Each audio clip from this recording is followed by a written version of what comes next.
Hello friends, welcome to my YouTube channel. आज हम लोग भारत का राजनैतिक भूगोल चैप्टर कंप्लीट करेंगे और ये सारे वही क्वेश्चन जो पिछली बार यूपी ट्रिपल एससी के एग्ज़ाम में पूछे गए हैं, जो आने वाले यूपी ट्रिपल एससी द्वारा पेट एग्ज़ाम जो होता है, ये सारी सीरीज पेट एग्ज़ाम के लिए बेहद ही महत्वपूर्ण है और उसी के लिए खास करके चलाई जा रही है। और अगर आप लोगों को वीडियो अच्छा लगे तो चैनल को सब्सक्राइब करें, वीडियो को लाइक करें, कमेंट करें। चलिए देखते हैं हम लोग यहाँ पे पहला क्वेश्चन हमारा है। पहला क्वेश्चन हमारा है, भारत का सबसे उत्तरी अक्षांश है। भारत का जो सबसे उत्तरी अक्षांश होता है वो होता है 37 डिग्री एंड 6 नॉर्थ। क्या होता है, जो 37 और 37 डिग्री 6 उत्तरी अक्षांश होता है भारत का सबसे उत्तरी अक्षांश। नॉर्थ मतलब उत्तरी, ठीक है। और यहाँ पे देखो कुछ व्याख्या की गई है। भारत का सबसे उत्तरी अक्षांश 37 degree and 37 degree and 6 north है। भारत की भौगोलिक स्थिति उत्तरी गोलार्ध में 8 डिग्री 4 से लगाकर 37 डिग्री 6 उत्तरी अक्षांश और 68 डिग्री 7 से लगाकर 97 डिग्री 25 पूर्वी देशांतर के मध्य है। और जो भारत कहाँ पे स्थित है, भारत स्थित है उत्तरी गोलार्ध में। कहाँ पे? उत्तरी गोलार्ध में। उसके बाद अगला क्वेश्चन है, पूर्वी तटीय मैदान के दक्षिणी भाग को क्या कहा जाता है? पूर्वी तटीय मैदान के दक्षिणी भाग को कहा जाता है कोरोमंडल। क्या कहते हैं? कोरोमंडल। और देखो यहाँ पे कुछ पॉइंट दिए गए हैं। कोरोमंडल किसे कहा जाता है? कन्याकुमारी से कृष्णा डेल्टा तक जो क्षेत्र है, कन्याकुमारी से लगाकर कृष्णा डेल्टा तक का जो क्षेत्र है उसे बोला जाता है कोरोमंडल तट। उसके बाद नेक्स्ट है गोलकुंडा तट। गोलकुंडा तट जो होता है कृष्णा नदी से लगाकर गोदावरी के डेल्टा तक का जो क्षेत्र है उसे बोलते हैं गोलकुंडा तट। उसके बाद नेक्स्ट है अगला हमारा उत्तरी सरकार तट। उत्तरी सरकार तट गोदावरी डेल्टा से उत्तरी तटीय भाग पर, गोदावरी डेल्टा से जो उत्तरी तटीय भाग का क्षेत्र है उसे बोलते हैं उत्तरी सरकार तट। और उसके बाद देखो यहाँ पे कुछ पॉइंट दिए गए हैं। भारत के पश्चिमी समुद्री तट, ये पूर्वी वाले थे जो भी हम लोगों ने पढ़ा, और ये कौन से हैं? ये है पश्चिमी तट। कोंकण तट गुजरात से गोवा तट का तटीय क्षेत्र। गुजरात से लगाकर गोवा तक का जो तटीय क्षेत्र है उसे बोला जाता है कोंकण तट। क्या बोलते हैं उसे? कोंकण तट। उसके बाद केनरा तट गोवा से कर्नाटक के मंगलुरु तक का तटीय क्षेत्र। गोवा से लगा के कर्नाटक में जो जगह है मंगलुरु, वहाँ तक का जो तटीय क्षेत्र है उसे बोलते हैं केनरा तट। क्या बोलते हैं? केनरा तट। उसके बाद अगला है मालाबार तट। मालाबार तट मंगलुरु से कन्याकुमारी तट का तटीय क्षेत्र। जो मंगलुरु से लगाकर कन्याकुमारी तट का जो तटीय क्षेत्र है उसे बोला जाता है मालाबार तट। उसके बाद नेक्स्ट क्वेश्चन हमारा है, भारत की मानक याम्योत्तर रेखा है। जो भारत की मानक याम्योत्तर रेखा है वह 82 डिग्री और 30 पूर्वी देशांतर। क्या है? 82 डिग्री और 30 पूर्वी देशांतर को बोला जाता है भारत का मानक याम्योत्तर रेखा। या फिर इसे बोला जा सकता है 82 सही 1/2, ये बोलते हैं हम लोग 82 सही 1/2, जिससे भारत का जो है समय निर्धारित किया गया है। अब यहाँ पे देखो 82 एंड जो 30 पूर्वी देशांतर है जो कि प्रयागराज इलाहाबाद के नैनी से गुजरती है के समय को मानक समय माना गया है। भारत का मानक समय जीएमटी से 82 डिग्री 30 पूर्वी अक्षांश, भारत का समय जीएमटी 5 घंटे 30 मिनट आगे है। देखो भारत का जो मानक समय क्या है कि जीएमटी से 82 डिग्री और 30 अक्षांश को जो पूर्वी भाग है उसको माना गया है। और उसके बाद ये भारत का समय जीएमटी से 5 घंटे 30 मिनट आगे है। कितना? जीएमटी मतलब होता है ग्रीनविच मीन टाइम। और ये कहाँ पे है? ये है लंदन में स्थित है। कहाँ पे? लंदन में स्थित है। और कितने राज्यों से होकर गुजरती है ये? जो भारत में जो है 82 डिग्री 30 अक्षांश की जो पूर्वी रेखा, ये कितने राज्यों से होकर गुजरती है? ये 5 राज्यों से होकर गुजरती है। उसके बाद नेक्स्ट क्वेश्चन हमारा है कि भारत का अक्षांशीय विस्तार उत्तर से उत्तर तक है, तो इसका सही आंसर हो जाएगा 8 डिग्री 4 से लगाकर 37 डिग्री 6 तक। कितना? 8 डिग्री 4 से लगाकर 37 डिग्री 6 तक। उसके बाद अगला क्वेश्चन हमारा है, देखो अगला पार्ट हमारा जो अगला क्वेश्चन दिया गया है वो जलवायु तथा मौसम के बारे में। अब देखो पहला क्वेश्चन हमारा इसमें से कि भारत की जलवायु को किस प्रकार की जलवायु में कहा जाता है, किस प्रकार की जलवायु कहा जाता है? तो जो भारत की जलवायु है वह मानसूनी जलवायु। कैसी है? मानसूनी जलवायु कहा जाता है भारत की जलवायु को। उसके बाद देखो कुछ पॉइंट दिए गए यहाँ पे कि मानसून का समय जून के आरंभ से लेकर मध्य सितंबर तक 100 से 120 दिनों के बीच होता है। 100 से 120 दिनों के बीच होता है। मानसून के आगमन के समय सामान्य वर्षा में अचानक वृद्धि हो जाती तथा लगातार कई दिनों तक यह जारी रहता है। और देखो यहाँ पे कुछ और पॉइंट दिया गया है कि मानसून का उष्णकटिबंधीय क्षेत्रों में लगभग 20 डिग्री उत्तर एवं 20 डिग्री दक्षिण के बीच रहता है। जो भारत की मानसूनी जलवायु का प्रभाव है वो 20 डिग्री उत्तर से लगाकर 20 डिग्री दक्षिण के बीच में रहता है। और जो भारत का जो मानसून काल होता है वो कब से कब तक होता है? जून के आरंभ से लगाकर सितंबर तक। कब तक? जून के आरंभ से लगाकर सितंबर तक। उसके बाद अगला क्वेश्चन हमारा है, निम्नलिखित में से किस कारक के कारण भारतीय उपमहाद्वीप में मध्य एशिया की तुलना में अपेक्षाकृत हल्की सर्दियाँ होती हैं? तो इसका सही आंसर हो जाएगा हिमालय के कारण। किसके कारण? हिमालय के कारण। और देखो यहाँ पे इसकी व्याख्या जो की गई है कि हिमालय मध्य एशिया में आने वाली ठंडी हवाओं को भारतीय उपमहाद्वीप में प्रवेश करने से रोकता है। इन पर्वतों के कारण ही भारतीय उपमहाद्वीप मध्य एशिया की तुलना में अपेक्षाकृत हल्की सर्दियाँ अनुभव करता है। उसके बाद अगला क्वेश्चन हमारा है, भारत का निम्नलिखित में से कौन सा स्थान अति विषम प्रकार की जलवायु का अनुभव करता है? इसका सही आंसर हो जाएगा दिल्ली। दिल्ली में क्या है? बहुत ही ज़्यादा विषम प्रकार की जलवायु पाई जाती है। उसके बाद नेक्स्ट क्वेश्चन हमारा है, सर्दियों के मौसम के दौरान उत्तर पूर्वी देश पर, उत्तर पूर्वी अब यहाँ पे देखो फिल करना है, देश पर हावी रहती है, वे भूमि से समुद्र की ओर बहती है और इसलिए देश के अधिकांश भाग के लिए यह एक शुष्क मौसम है। तो इसका सही आंसर हो जाएगा व्यापारिक पवनें। क्या उत्तर पूर्वी भाग पर जो व्यापारिक पवनें हैं वो क्या करती हैं? हावी रहती हैं, उनका प्रभाव ज़्यादा होता है व्यापारिक पवनों का। कहाँ पे? उत्तर पूर्वी भाग में। उसके बाद देखो यहाँ पे उसका अगला क्वेश्चन है, सामान्य वर्षा में अचानक वृद्धि हो जाती है और कई दिनों तक लगातार जारी रहती है, इसे मानसून का कहा जाता है। इसे मानसून का कहा जाता है प्रस्फोट या फिर फटना कहा जाता है। और देखो यहाँ पे एक पॉइंट दिया गया है कि मानसून शब्द अरबी भाषा के मौसम से निकलता है। किससे निकलता है? मौसम से निकलता है, जिसका अर्थ है पवनों की दिशा का ऋतु के अनुसार परिवर्तन होना। अगर पेपर में क्वेश्चन आ जाए कि मानसून शब्द जो है वो किस भाषा का, तो क्या बताएंगे हम लोग? अरबी भाषा का। किसका है? अरबी भाषा का। और जिसका जो मौसम से बना हुआ है और जिसका अर्थ होता है कि पवनों की दिशा का ऋतु के अनुसार परिवर्तन होना। उसके बाद अगला क्वेश्चन है, निम्नलिखित में से भारत में अक्टूबर की गर्मी का मुख्य कारण क्या है? अक्टूबर की गर्मी का जो मुख्य कारण होता है वह होता है उच्च आर्द्रता से जुड़ा उच्च तापमान। क्या होता है? उच्च आर्द्रता से जुड़ा हुआ उच्च तापमान। और इसके बाद नेक्स्ट क्वेश्चन हमारा है कि भारत के उत्तर पश्चिम भाग में निम्न में से किस एक के कारण शीतकाल के दौरान वर्षा होती है? इसका सही आंसर हो जाएगा पश्चिमी विक्षोभ के कारण। किसके कारण? सर्दियों में जो वर्षा होती है वो होती है पश्चिमी विक्षोभ के कारण। उसके बाद देखो यहाँ पे कुछ व्याख्या की गई जिसकी वो हम देखते हैं हम लोग। भारत के उत्तर पश्चिम भाग में पश्चिमी विक्षोभ के कारण शीतकाल के दौरान वर्षा होती है। शीत ऋतु के दौरान सूर्य के दक्षिणायन होने के कारण भूमध्य सागर से आने वाली पछुआ जेट धाराएं दक्षिण की तरफ मुड़ जाती हैं, जिसके फलस्वरूप हिमालय के कुछ भाग पर हिमपात तथा भारत के उत्तर पश्चिमी राज्यों में वर्षा होती है। और अगर देख लो पूछ लिया जाए कि किन हवाओं के कारण वर्षा होती है सर्दियों में, तो वो बताएंगे हम लोग पछुआ जेट धाराएं। कौन सी धाराएं? पछुआ जेट धारा जो है वो दक्षिण की तरफ मुड़ जाती है, जिनकी वजह से सर्दियों में बारिश होती है। उसके बाद नेक्स्ट क्वेश्चन हमारा है, भारत में ग्रीष्मकालीन मानसून के प्रवाह की सामान्य दिशा निम्नलिखित में से कौन सी है? जो भारत में मानसून के प्रवाह की जो दिशा होती है वो होती है दक्षिण पश्चिम से उत्तर पूर्व। कैसी होती है? दक्षिण पश्चिम से उत्तर पूर्व दिशा होती है। उसके बाद अगला क्वेश्चन हमारा है कि पश्चिमी विक्षोभ जिस कारण उत्तर पश्चिम भारत में बारिश होती है उसका उत्पत्ति स्थल है। यहाँ पे जो पश्चिमी विक्षोभ है वो कहाँ से, मतलब उसकी उत्पत्ति होती है, कहाँ शुरुआत होती है इसकी? वो होती है भूमध्य सागर से। कहाँ से? भूमध्य सागर से। और देखो यहाँ पे कुछ पॉइंट दिए गए हैं, उत्तर पश्चिम भारत के भूमध्य सागर से आने वाली चक्रवाती विक्षोभ शीत ऋतु में वर्षा करती हैं, जो रबी की फसल के लिए बहुत लाभकारी होता है। इसमें तेज हवाओं को चलने से गरज के साथ वर्षा होती है, जो रबी की फसल के लिए क्या है? बहुत लाभकारी होता है। और इसमें बारिश कैसे होती है? ये होती है गरज के साथ बारिश। अब पेपर में ये भी कई बार क्वेश्चन पूछा गया है कि गरज के साथ इसमें से किसमें से बारिश होती है सबसे ज़्यादा? तो बताएंगे हम लोग पश्चिमी विक्षोभ में जो है गरज के साथ बारिश होती है।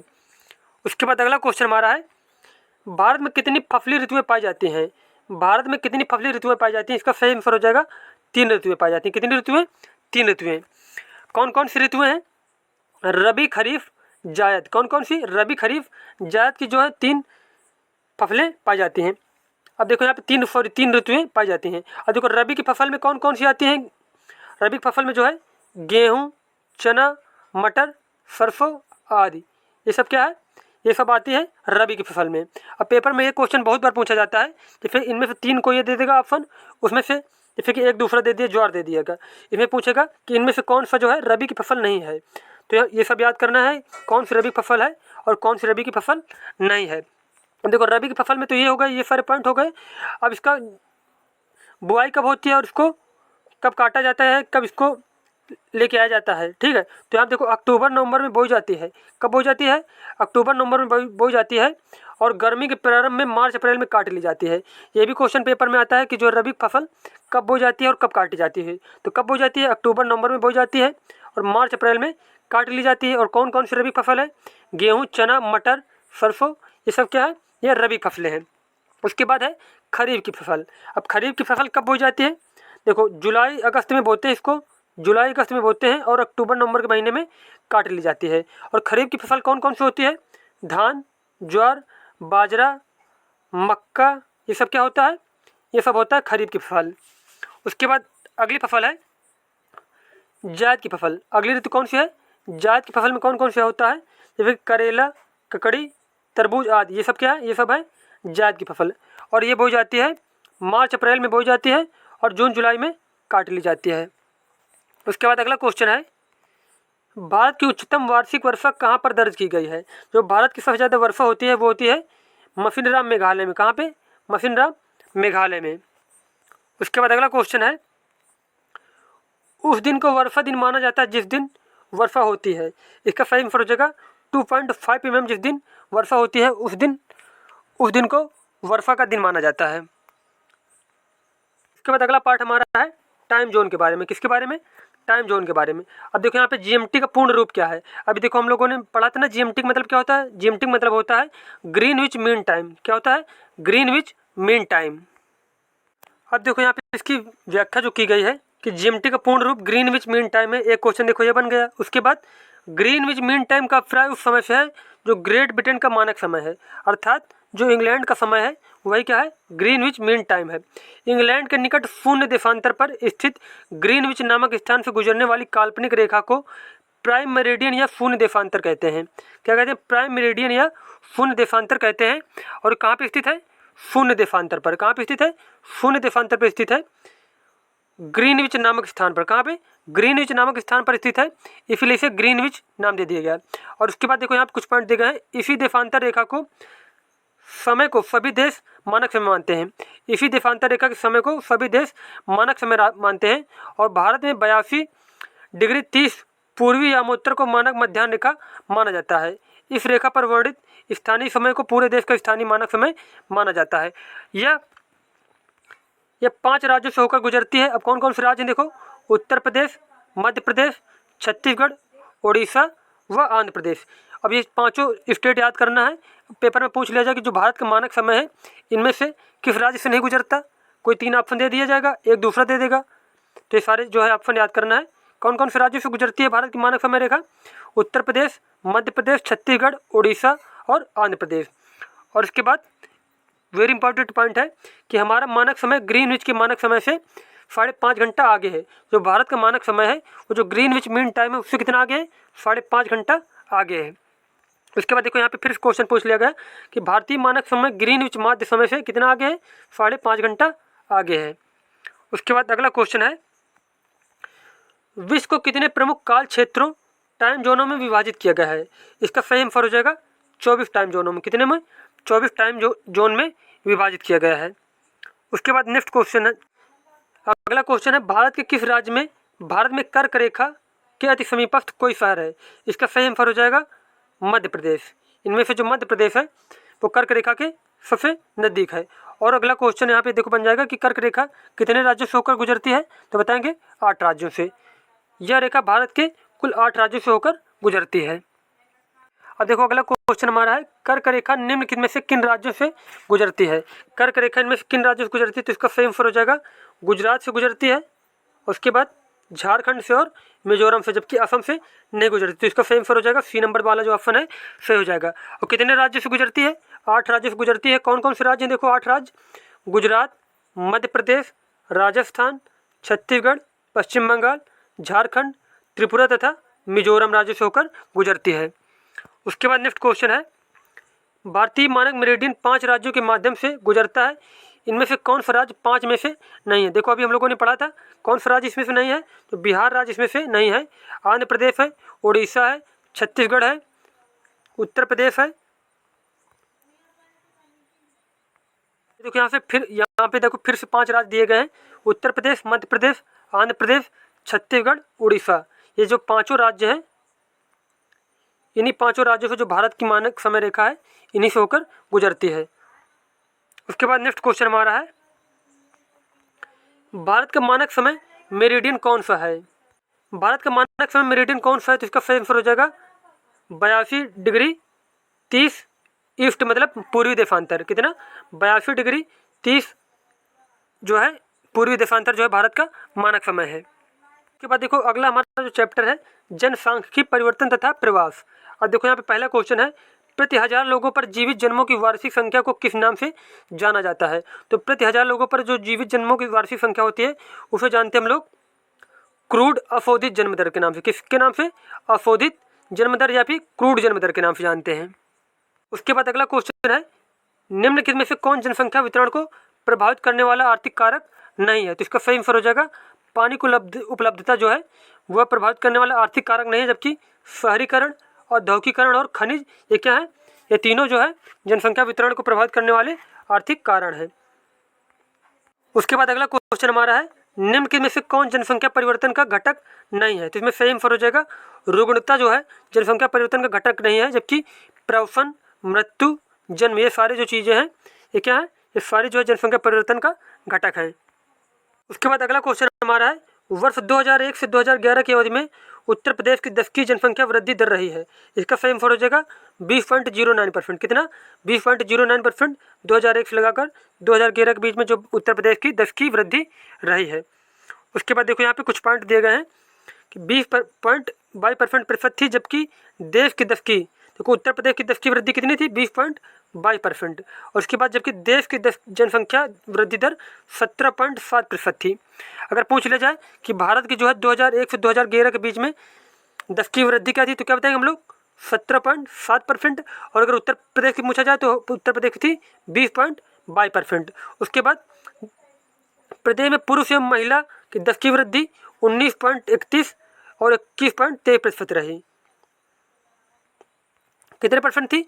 पुरुषों की जो वृद्धि थी वो थी 19.31% और जो महिलाओं की जो वृद्धि थी वो थी 21.23% उत्तर प्रदेश में।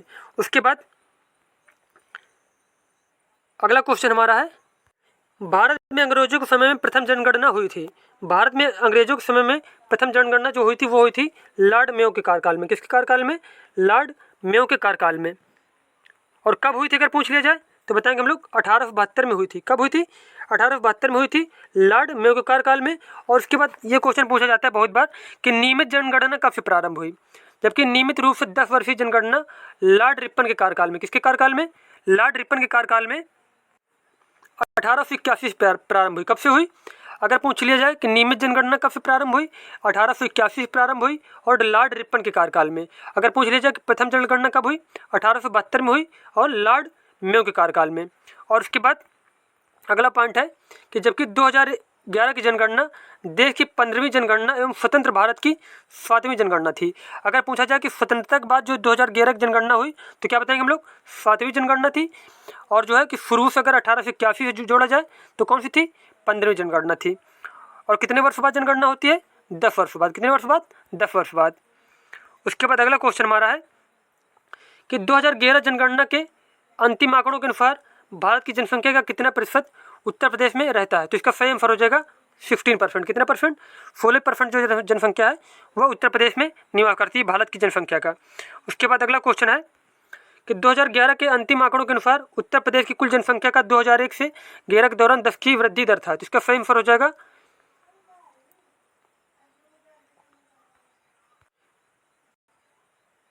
20.22%। इसमें से कोई दिया नहीं सही आंसर, तो इसका हो जाएगा 20.22%। कितना था? 20.22%। उसके बाद अगला क्वेश्चन हमारा है, राष्ट्रीय जनसंख्या नीति 2000 का लक्ष्य है जनसंख्या को स्थिर स्तर पर ला देना। इसका सही आंसर हो जाएगा 2045 तक। कब तक? 2045 तक। और ये हमारे चैप्टर के सारे क्वेश्चन कंप्लीट हो चुके हैं। मिलते हैं नेक्स्ट वीडियो में। धन्यवाद।